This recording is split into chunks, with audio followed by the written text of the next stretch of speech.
चाणक्य नीति 14वां अध्याय। चाणक्य नीति का 14वां अध्याय हिंदी में। सामग्री की तालिका। चाणक्य नीति का 14वां अध्याय हिंदी में। आचार्य कौटिल्य ने चाणक्य नीति के 14वें अध्याय में निम्न श्लोक का वर्णन किया है। यहाँ आपको अंग्रेजी अर्थ के साथ साथ उनके संस्कृत श्लोक और हिंदी अर्थ भी बताए गए हैं, ताकि आपको भाषा के आधार पर पढ़ने में कोई परेशानी न हो। चाणक्य नीति का 14वां अध्याय हिंदी में। चाणक्य नीति 14वां अध्याय। चाणक्य नीति का 14वां अध्याय हिंदी में। आत्मप्रादवृक्षस्य फलान्यतानि देहिनाम। दरिद्रता, रोग और दुख, बंधन और व्यसन। अर्थ दरिद्रता, दुख और कैदी का जीवन ये सब व्यक्ति के पापों का ही फल है। अर्थ दरिद्रता, रोग, दुख, कारावास और अन्य बुराइयां मनुष्य के अपने ही पापों के वृक्ष के फल है। पुनर्वित्तम पुनर्मित्रम पुनर्भार्य पुनर्मही एतत्सर्वम पुनर्लभ्यम न शरीर पुनः पुनः। 2 अर्थ आप धन, मित्र, पत्नी और राज्य खोकर भी वापस पा सकते हैं, लेकिन यदि आपने अपना शरीर खो दिया तो वह आपको वापस नहीं मिलेगा।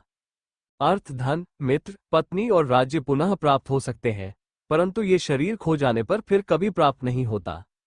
बहुनाम चैव सत्वाना समवायो रिपुंजय वर्षंधरधारो मेघस्त्रनार्पी निवार्यते। 3 अर्थ यदि हम अधिक संख्या में एकत्र हो जाएं तो शत्रु को परास्त कर सकते हैं। इसी प्रकार घास के तिनके आपस में चिपके रहने के कारण भारी बारिश में भी सड़ते नहीं है। अर्थ बड़ी संख्या के मिलन से शत्रु पर विजय प्राप्त की जा सकती है, जैसे घास अपनी सामूहिकता से भारी वर्षा से होने वाले क्षरण को रोकती है। तेल जलाया जाता है और गहरे बर्तनों में पानी भर दिया जाता है।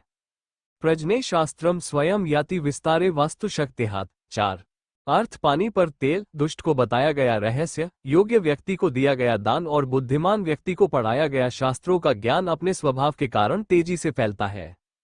अर्थ पानी पर तेल, नीच व्यक्ति को बताया गया रहस्य, योग्य प्राप्तकर्ता को दिया गया उपहार और बुद्धिमान व्यक्ति को दिया गया शास्त्रीय उपदेश उनके स्वभाव के आधार पर फैलाया जाता है। धर्माख्याने शमशानो रोगरोगी वा मतिर्भवेत् स सर्वदैव तिष्ठ चेतको न मुचेत बंधनात्। 5 अर्थ उस व्यक्ति को मोक्ष क्यों नहीं मिलेगा जो निम्नलिखित परिस्थितियों में अपने मन की स्थिति बनाए रखता है: जब वो धर्म के निर्देशों को सुनता है, जब वो शमशान में होता है, जब वो बीमार हो।